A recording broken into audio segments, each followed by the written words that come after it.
ಎಷ್ಟು ಚಂದ ಇವಳು ಹರಿಯವರಾಣಿ ಮಗಳು ಇವಳು ಹಿಂಗೆ ನಗಲು ದಿನವೆಲ್ಲ ನಂಗೆ ಅಮಲು ಭೂಮಿಗೆ ಮಳೆ ಬೀಳು ಬಂದಂತೆ ಈಗ ಜಗವೆಲ್ಲ ರಂಗಾಯ್ತು ಕೇಳೇ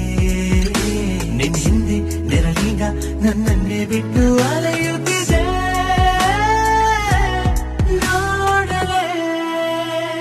ಎಷ್ಟು ಚಂದ ಇವಳು